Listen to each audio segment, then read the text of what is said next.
I know, this is all what you've been waiting for, the recent cue cards, so that your mind will not go blank when having a conversation with your examiner. Let's prepare ideas, lots of ideas for a lot of the topics.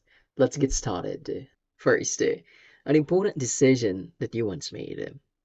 From time to time, we need to make an important decision. For example, you can talk about the reason why you're taking the IELTS test. Let's say you got a job offer from another country.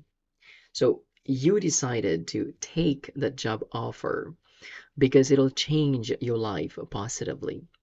So it is an important decision because you want to improve your life. You want to achieve career growth. And at the same time, it's a hard decision because you need to leave your family behind. You need to leave your friends as well. And you need to learn a lot of things. For example, you need to learn a new culture, language, and at the same time, you need to adapt to the weather conditions. It's a hard decision, but it's very important for you and, of course, for your family because you want to improve your life in so many ways. Well, I think this is a relatable idea. You can actually talk about this when you get this cue card, and I think you'll be able to talk for 2 minutes because it's very personal. Let's move on to another cue card. We have an invention that is useful. Well, there's plenty. And most students talk about the obvious, like smartphones, computers, the internet, and cars. Well, I don't want to talk any of those things because I'm pretty sure that my examiner, has heard a lot of those stories about any of those things I mentioned. So I want to be unique. So I want to talk about an invention that has improved my everyday life. For example, my job requires me to keep on sitting for such a long period of time. And as we know, sitting for a long period of time is detrimental to our health. So I'd like to talk about the invention of ergonomic table. Let's say I've been using this ergonomic table because it's a very comfortable table. It allows me to stand whenever I want to because I can simply adjust the height of this table. And because of using this ergonomic table at work, I'm able to improve my posture. Not only that, I no longer experience back pain or muscle pain for sitting for long hours. And let's say my waistline has reduced because I don't sit for quite a long time anymore. Yeah, that is an interesting story, and I'm pretty sure that is not common. And I believe my examiner can learn something from my story. We have a time you went to a place where there were lots of people. So, what are the synonyms of lots of people? We have a sea of people and the common one, which is crowded. Best examples of this are theme parks and amusement parks. These places are filled with people, especially if it's a holiday, a national holiday, for instance. Another one is sports stadiums or arenas, especially when there is a major sport event. Another example is a venue for a music festival or a traditional festival. It is expected that, these places are crowded during the event. In my reviewer, I simply talked about the venue of the IELTS exam. Of course, it's crowded with a lot of examinees or students. I talked about a long queue of examinees waiting for their turn to register for the written exam. And then I talked about my feelings and how I made myself calm after seeing a sea of examinees. This idea is timely and relatable because it's something that we experience. For example, If your speaking exam is right after your written exam, then you can use this idea to talk about a place that's crowded. You'll just talk about your experience of, seeing a lot of students, and at the same time your feelings upon witnessing a huge number of students. I think you can develop an interesting story because it's something that you really experience. Are you still getting 6.5 because you always go blank when having a conversation with your examiner? Let's work on that. I created a reviewer for the latest cue cards and the latest part 3 practice questions. Everything is done for you, so you don't waste your time thinking of how to create a story, what words to use, and how to discuss answers in part 3 and develop a speech in part 2 naturally and confidently. My reviewers are a product of my experience as a Band 9 achiever and as an IELTS speaking coach. My reviewers helped many students pass the test. If you're interested, send me an email. I will give you a sample first and see for yourself if you need the full version of my latest reviewer. Send me an email today. We have here an expensive gift you want to give to someone when you save a lot of money. Let's understand the different types of gifts. So we have experience gifts, material things, and food and beverages as gifts. You can also use these words as your topic vocabulary. Now, why does it take some time for us to buy this particular gift? Well, of course, not all of us have a lot of money. We can't always buy this particular expensive gift instantly. So we need some time to save. For example, let's say you want to give a or you want to give your parents a car because you want to express your love and gratitude to them. It may take a while for you to save a good amount of money in order for you to buy that expensive gift. Another example is, let's say you want this particular person who is really special to you to take a trip. Of course, you need to buy round trip tickets. You need to provide pocket money. And of course, you need to arrange accommodations. Because this is costly, you need some time to save money. All right, I gave you two examples. Choose the option which you think is much easier for you to develop a story. You can do it. Next, a person you know who moved into a new accommodation. First of all, we need to understand what accommodation is so that we can be certain or clear about our ideas.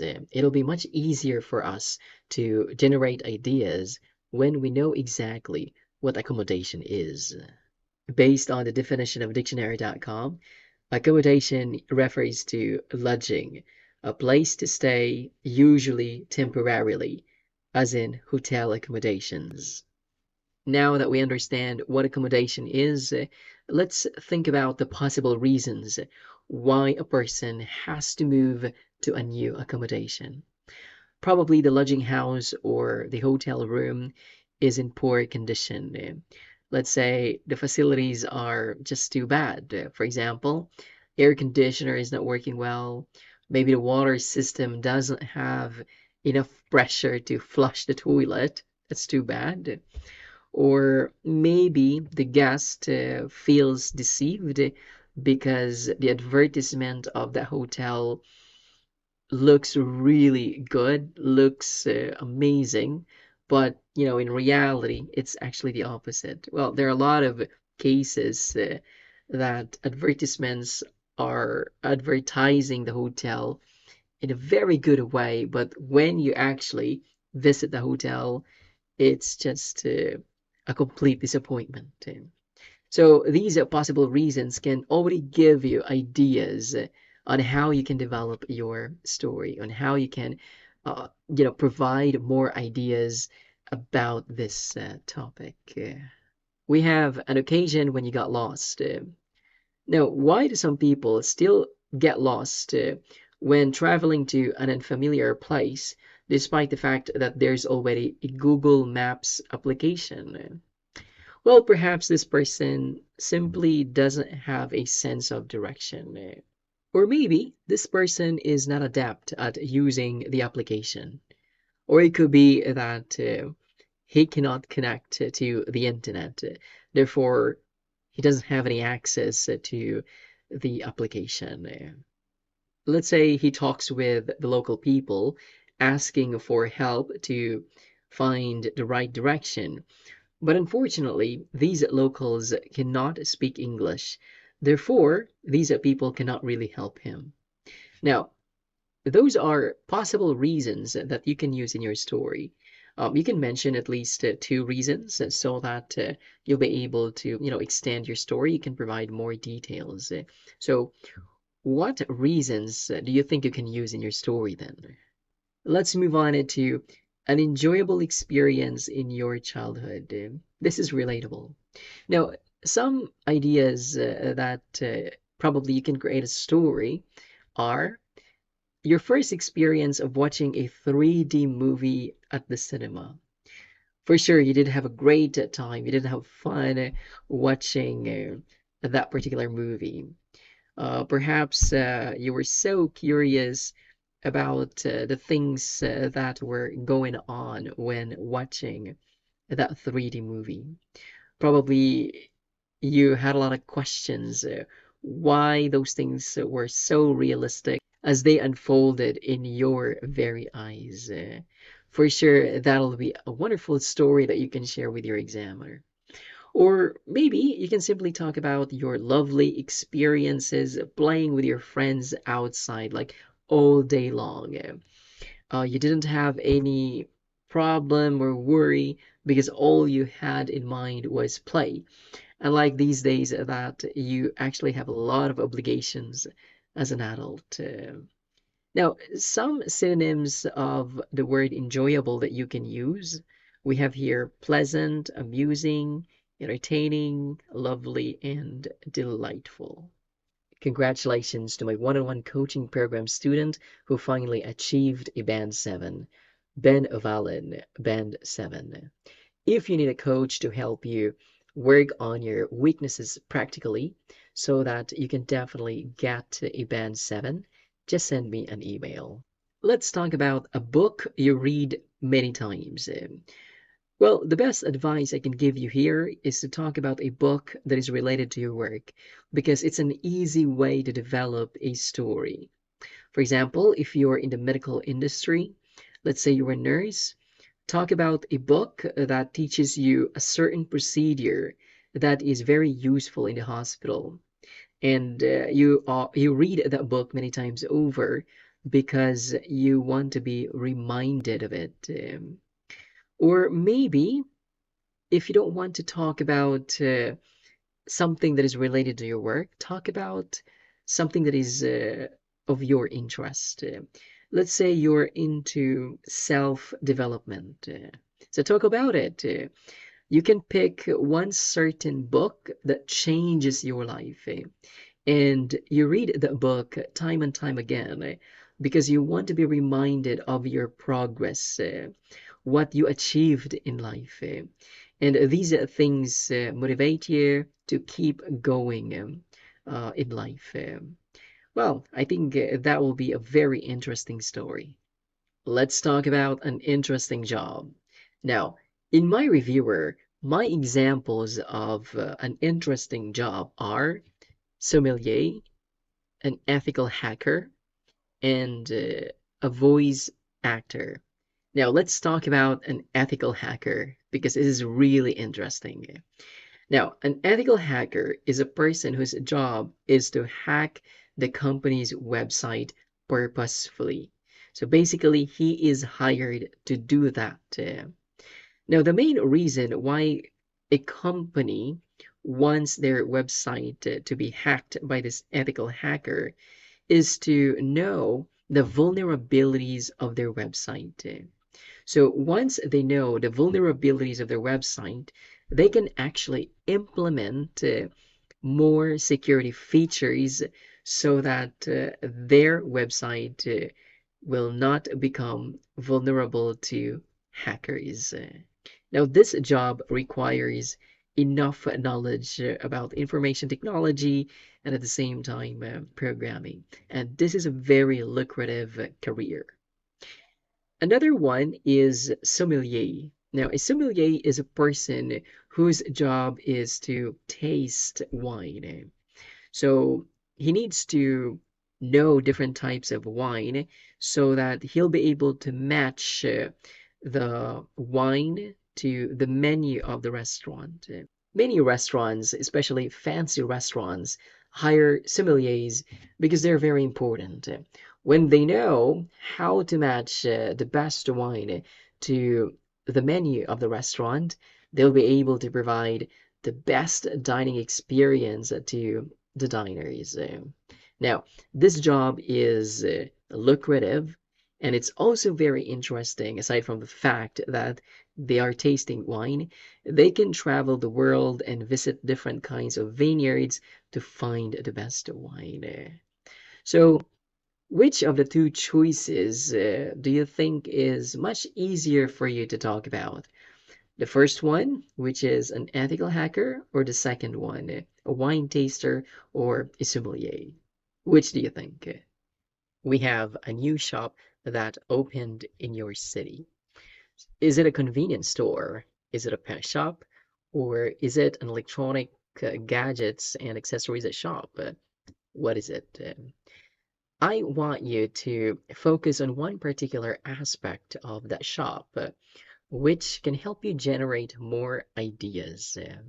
For example, if it's an electronic shop, aside from the fact that you can talk about the high quality products that they're selling to customers, talk about the after sales service that they provide to their customers. In that way, you'll be able to add more details to your story. Then, right after that, give your opinion of how this shop improves the lives of their consumers. And I also want you to talk about how this shop helps the local economy of that city or of that town. I think these ideas are enough for you to be able to develop a story for 2 minutes. Next, a film you didn't like.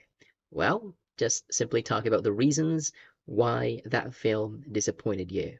Reasons such as, the film was just too long, that it bored you to death. Second, could be actors or actresses couldn't execute their roles well. I mean, not all actors are good actors. There are some actors who are lousy and they cannot justify the roles that they are playing in. Or it could be you just didn't like the theme of the film. I mean, there are some people who are just forced to watch a certain film by their partners because their partners simply want a companion. For example, if you're that kind of person, you simply, endured watching that particular film just to show support to your partner. And of course, that's terrible. That's a painful experience. An occasion when you spend time with a child. Well, you can talk about a child in your family or a relative. Most of the time, we spend time with a child to look after them, especially when their parents are away. When the mother is away, of course, we can do what mothers do. For example, feed the child, change his nappy, what else? Play with him, and things like that. Now, to extend your story, I want you to talk about your feelings. How did you feel upon looking after the child? Did you have fun or did you lose patience? And it would be great if you can add your own realization upon looking after the child. Maybe you realized that you really loved kids and you really wanted to have your own. Or it could be the opposite, like you realized that it's never easy to look after a child, so you decided not to have a child. Things like that. Or if you're a nurse, simply talk about your work experience when you provided medical assistance to a child.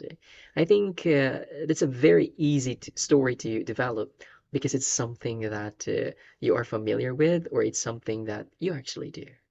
We have here an occasion when you got incorrect information. Well, this can happen at work, at school, or even at home. This happens when we don't pay close attention to the person who is delivering the information. We don't listen very carefully, and as a result, we get erroneous information. Or it could be we are talking to someone over the phone, and while this person is giving us important information, there's some technical problem. So we can't clearly hear the things that he's saying. So we get incorrect information. Or it could be someone relaying the message to us, and the person who does that doesn't really understand what the information was given to him. Or it could be there's some sort of misunderstanding. And as a result, we get erroneous information. To extend your story, I want you to talk about the consequence of getting incorrect information. What happened? Did it cause trouble? Let's move on to a piece of clothing you often wear. The easiest story that you can develop here is about your uniform. Now, when you talk about your uniform, I want you to provide descriptions of it so that your examiner will be able to visualize what it looks like. And talk about your feelings when wearing that uniform. Does it make you feel proud, or does it make you feel so special? What is it? Or if you don't want to talk about your uniform, think of something interesting. For example, you want to talk about a piece of clothing that was given by your friend, family member, or your partner. For instance, you love wearing this set of pajamas because it was given by your uh, girlfriend or boyfriend or wife or husband when you both celebrated a special day. Something like that. Then don't forget to add descriptions of the pajamas. It could be what? Um, SpongeBob pajamas, something like that, just to make your examiner imagine what this piece of clothing looks like. Next, a speech experience you delivered in public. Let's understand the different types of speeches: informative, persuasive, demonstrative, and entertaining. Informative is providing information that people don't know. Persuasive is convincing people to take action. One good example is a motivational speech. Demonstrative is a speech in which one is teaching people how to use or operate something. And entertaining, well, it's a speech in which people are being entertained by the speaker. There's so much laughter. Now, I'm going to give you an example. I want you to click the video that appears on your screen right now because I delivered a speech right there. And you can surely learn lots of things there. So click the video right now.